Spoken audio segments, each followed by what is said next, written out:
So at this point, you all have heard of echoes, right? Let's do something interesting in this video. We're going to be talking about echoes and then rank the 10 echoes that I feel are really cool that you should get as soon as you can. Stick around because this is going to be an interesting one. Now, full disclaimer, all the stuff in this video is going to be based on CBD2, so things may change when the game releases. Also, since no one has done a full test on each and every echo and made a DPS chart yet, I'm going to consider factors such as how strong these echoes feel and their overall utility in the game when adding them to the list. This is my personal opinion, so if you feel like I missed something, mention it in the comments. Let's firstly briefly go over the ecosystem.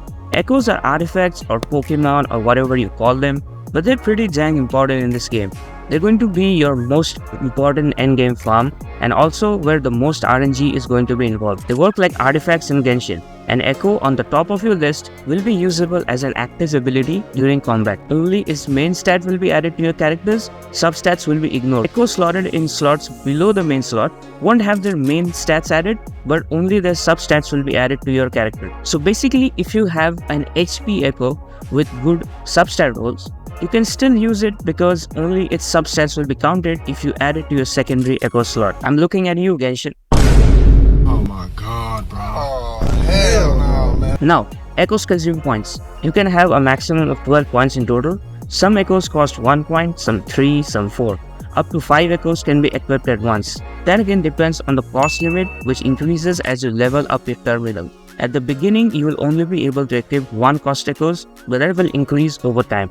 1 cost echoes are like common echoes. They boost common stats like HP. 3 cost ones boost elemental damage, while 4 cost ones mainly have rare stats like crit rate. So you gotta balance out the echoes according to your character. Echoes again have rarity, like gold echoes the rarest, and then there is purple, blue and green echoes. Green echoes only give a small boost, while gold echoes give big bonuses. As of latest CBT, you can merge useless echoes to create random echoes that you already own. You can also use other echoes to tune up the stats of your current echo. So basically, most of the time of your end game is going to be farming these echoes to get the best crit ratios. I know, sounds painful because echoes have drop rates, so getting a perfect echo can be tough. But the good thing is at least you don't need stamina to farm them. As long as you have mobs in your map, you can keep farming echoes. And if the mobs on your map run out, you can always join co-op on someone else's world and keep farming echoes out there. So that should clear up most of the confusion you guys had about echoes. Now let's get to the fun part, ranking echoes. So things like actual echo utility will also be considered in ranking these echoes. Because we don't have concrete DPS tests done yet, I will also take into account 1 and 3 cost echoes, because while 4-star echoes are cool and all, some 1 and 3-star echoes are really good too, because you get them early and they have some really useful abilities. Also, I'll not talk about the Sonata effects of these echoes because if I start explaining everything, it will probably become an hour-long video, and let's be real, nobody likes watching 1-hour videos. So, let's begin. At number 10 spot, we have the Fusion Genrock. This is 1 cost echo, so it's pretty easy to get and usable early on. This little guy comes in real handy in tough spots because it heals your active character on field. It generates a resonance effect, healing your character every time for 2% of itself. The Fusion Genrock is also a small pet that will fetch materials for you outside of combat. So yeah, pretty neat guy. At number 9 spot, we have Zigzag, another 1 cost echo. Now don't be fooled by the small appearance and 1 cost of this guy, because this echo has one of the most useful abilities in the entire game. When you summon this echo, it creates a pretty decent sized field and slows all enemies inside it for 1.8 seconds. The slow is very potent, and in fact the enemies almost stand still if they're not very fast enemies. This ability comes in real handy if you want to weave in a combo but don't want to get interrupted or to get out of line of enemies because they'll be heavily slowed. A very useful ability, and hence it makes it to the 9th spot even though it's a 1 cost echo. At number 8, we have another 1 cost echo, and one you'll really love if you like counter style gameplay.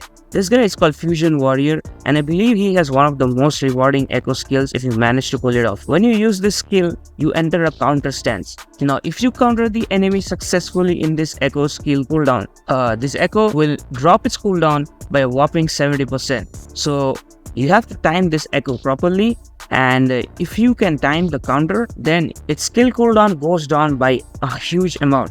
So basically, if you are good at predicting enemy attacks, this Echo is very rewarding for you because you can basically spam its skill. Pretty good for high skill players, and again, if you are not good at countering, maybe this will not be a good Echo for you. But again, it totally depends on who you are and how mechanically skilled you are as a player. At number 7, we have one of the most interesting Echoes, another 1-cost Echo. Seriously though, why are the 1-star Echoes so good? They have one of the best abilities in the game. This fella is called ECHOS. ECHOS, I guess I pronounced that correctly. When you use its ability, you literally go underground. Yeah, and while you are underground, you can move freely and you are also immune to all damage. This is so busted, like you can literally dodge an entire enemy attack combo which would otherwise kill you just by staying underground. If used at the right time, it can totally flip a fight.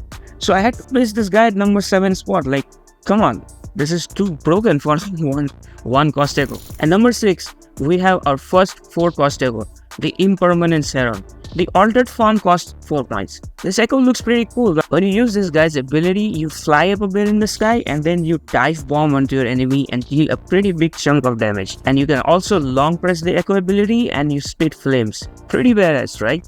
But the best part about this one is it regenerates 10 energy for an active character when you use it. Also, if you use your active character's outro skill within 15 seconds of using this Echo, the next character that takes the field will have its damage boosted by 12% for 15 seconds. That's a flat damage boost, and that is why it's going to be really handy in quick swap situations.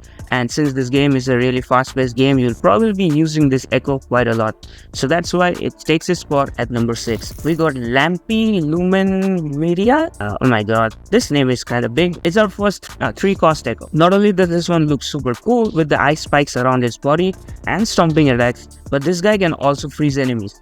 Really handy in fights when the enemy cannot move, So every shock it deals on the ground increases the current character's glacier damage by 4% and resonance skill damage by 4% for 15 seconds and stacks up to 3 times. So it's a flat 12% damage boost to both your glacier damage and your resonance skill damage if you can hit all 3 waves onto the enemy. A good Echo that you definitely want to keep your eye out on if you are trying to build a Glacier team. Number 4 has to go to the Tempest Memphis. This guy not only looks cool, but his attacks are super flashy and they do big damage. He also boosts electro damage and heavy attack damage of the current character. It's kind of tailor-made for Calcaro because his charged attack combo. You can also use this Echo with any other lightning DPS that uses charge attacks in the rotation. Costs 4 points. This is an elite Echo, so you'll probably have to farm quite a lot to unlock. So good luck, lol. It's probably gonna be worth the pain though. At number 3, we have Crownless that costs 3 points. Costing 3 points has nothing else to do with number 3. It's one of the sickest attack combos in all of the Echoes and has one of the best boss fights. This Echo boosts your havoc damage by 12% and also your skill damage by 12%. This guy is gonna be your go-to Echo if you're building a Danjing team. Danjing, if you don't know, is a 4-star who's actually pretty strong. Her skill doesn't have any cooldown, but she uses her HP to continuously use her skill. So if you have your HP, you can just keep spamming your skill. So this Echo works perfectly with her kit because this boosts your skill damage. Again, since this is an elite Echo, it's probably gonna take a long time to farm, and you'll probably not unlock this guy until you're like mid in the game or you have gone through the early stages of the game. Number 2 goes to Inferno Rider. Like, who doesn't love this guy's design? The whole reason he made it to the 2nd spot is because you can literally ride this guy's bike in Echo form. And he's the only mount in the game. You can't get on the bike. Yeah, it was not possible in CBT 1, but they listened to the players and then now you can hold his ability, his Echo ability, and you can become the boss rider. That's literally so freaking cool. Also, this guy has the best boss fight in the game. Like, this guy definitely has the best boss fight in the game. He's the coolest. This guy boosts your fusion damage and basic attack damage. A stable for fusion teams if you are building a fusion team. This guy costs 3 points and is an elite Echo, so it's definitely gonna be a pain to farm for him, but he is worth it. The reason he's 2nd and not 1st because it was a really tough choice, and you'll understand when you listen who the first guy is. Okay, the first spot obviously had to go to the Horde Toys. I mean, come on man, how can you not like this guy?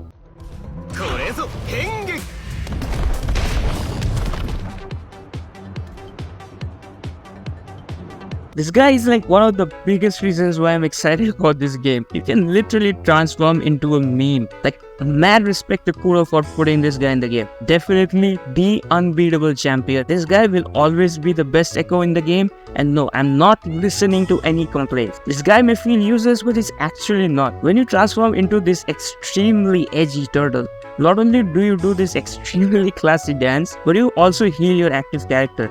And yeah, enemies attacking you won't end this Echo's transformation. Unless you manually press the skill again, you'll remain a turtle. No enemy can spoil your vibe. Like, this is so cool, man. Also, the fact that enemies can just toss you around like a football when you're in this Echo transformation is just hilarious. Just costs 1 point. This guy is definitely going to be the first Echo that I unlock in the game. No cap. So, what do you guys think of this list? Let me know in the comments. And yes, I'll not be taking any criticism about the Vortoise. Next, I'll be ranking all the characters in Wuthering Waves. So stick around if you want more Wuthering Waves content. And don't forget to like, share and subscribe. Otherwise, all your Echoes will have bad stats. Yeah, that's a warning. See you in the next one.